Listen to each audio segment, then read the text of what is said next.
पानी जो सतह जमीन के ऊपर अवेलेबल है, इसी तरह पानी सतह जमीन के नीचे भी अवेलेबल है, जिसको ज़ेरे जमीन पानी कहा जाता है। अब साइंस की वो ब्रांच जिसकी मदद से हम पानी की अवेलेबिलिटी, इसकी डिस्ट्रीब्यूशन और इसकी मूवमेंट या फ्लो को जो स्टडी करते हैं, इसको हम बेसिकली हाइड्रोलॉजी कहते हैं। हाइड्रोलॉजी को अगर मैं ब्रॉडर कैटेगरी के अंदर डिफाइन करूं तो इसकी दो मेजर कैटेगरीज हैं। एक सरफेस वाटर हाइड्रोलॉजी मींस जमीन के ऊपर जो पानी अवेलेबल है, जिसके हमारे पास आप कह लें कि समंदरों में है, दरियाओं में है, कैनाल्स में है, स्ट्रीम्स में है, ये सरफेस वाटर हाइड्रोलॉजी कहलाती है। दूसरी ग्राउंड वाटर हाइड्रोलॉजी है, मींस जो जेर जमीन पानी अवेलेबल है उसको हम किस तरीके से स्टडी करते हैं, उसकी मूवमेंट कैसे होती है, वो रिचार्ज कैसे होते हैं, इसको हम ग्राउंड वाटर हाइड्रोलॉजी करते हैं। हमारा आज का टॉपिक जो है वो ग्राउंड वाटर हाइड्रोलॉजी के ऊपर है। ग्राउंड वाटर हाइड्रोलॉजी को समझने से पहले एक बात का समझना बहुत जरूरी है कि ग्राउंड वाटर बेसिकली हर जगह पे अवेलेबल नहीं है। ग्राउंड वाटर जो है वो जमीन के अंदर छोटे छोटे पॉकेट्स के अंदर अवेलेबल होता है, और ये जो पॉकेट्स होती हैं इसको जनरली हम एक्वाफर कहते हैं।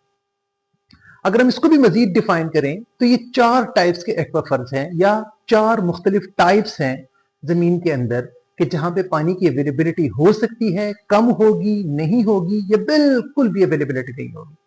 तो जहां पे पानी की अवेलेबिलिटी सबसे ज्यादा होगी उसको हम एक्वाफर कहते हैं। अब एक्वाफर को मजीद दो कैटेगरीज के अंदर डिफाइन किया जाता है।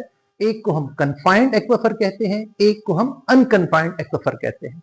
जो सतह जमीन के करीब वाली जगह होती है वो अनकन्फाइंड एक्वाफर होती है, और सबसे ज्यादा बारिश के बाद जो रिचार्ज होता है वो अनकन्फाइंड एक्वाफर होता है।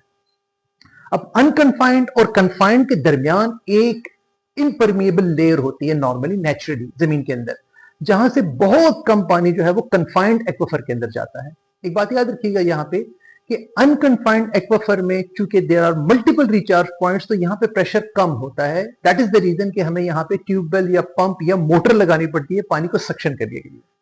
अगर हम किसी तरीके से कन्फाइंड एक्वाफर के अंदर चले जाते हैं तो समटाइम वहां पे प्रेशर इतना ज्यादा होता है कि मोटर के या पंप के बगैर ही पानी उस ट्यूबवेल से या वेल से बाहर निकलना शुरू हो जाता है। ऐसा वेल जहां पे ऑटोमेटिकली पानी जेरे जमीन से खुद ब खुद निकलना शुरू हो जाए उसको हम आर्टिशियन वेल कहते हैं। और ऐसा वेल के जहां पे आपको किसी किस्म की पंप की जरूरत नहीं होती, प्रेशर डिफरेंस इतना ज्यादा होता है कन्फाइंड एक्वाफर और सरफेस के अंदर कि पानी खुद ब खुद बाहर निकलना शुरू हो जाए, उस आर्टिशियन वेल को हम फ्लोइंग आर्टिशियन वेल कहते हैं। जो दूसरी इंपॉर्टेंट चीज है वो एक्वाक्लूट कहलाती है। अब एक्वाक्लूट जो है इसको नॉर्मली आप कह लें कि यहाँ पे बिल्कुल रिचार्ज नहीं होता और यहाँ पे किसी किस्म का वाटर स्टोरेज भी नहीं होती, इसको हम ग्रेनाइट समझ लें। तीसरी इंपॉर्टेंट चीज जो है वो एक्वाटार्ड है। अब एक्वाटार्ड के अंदर भी पानी स्टोर बहुत कम क्वांटिटी के अंदर होता है, लेकिन वहां पे मूवमेंट या ट्रांसफर नहीं होती। अब इसके अंदर आपके पास शेल भी आ सकते हैं, आपके पास रॉक्स भी आ सकते हैं। जहां पे सबसे ज्यादा पानी आपके पास अवेलेबल होता है वो, जैसा कि मैंने आपको बताया, वो एक्वाफर होते हैं। और इसकी रीजन ये है कि एक्वाफर में जो पोरेसिटी होती है वो सबसे ज्यादा होती है, और दूसरा यहाँ पे सबसे ज्यादा आपको ग्रेवल एंड सैंड या सैंडस्टोन आपको मिलता है।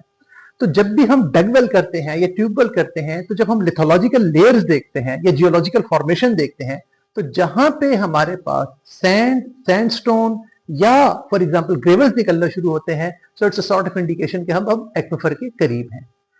अगेन मैं एक बात को रिपीट करते चलूं, एक्वाफर दो टाइप्स के हैं।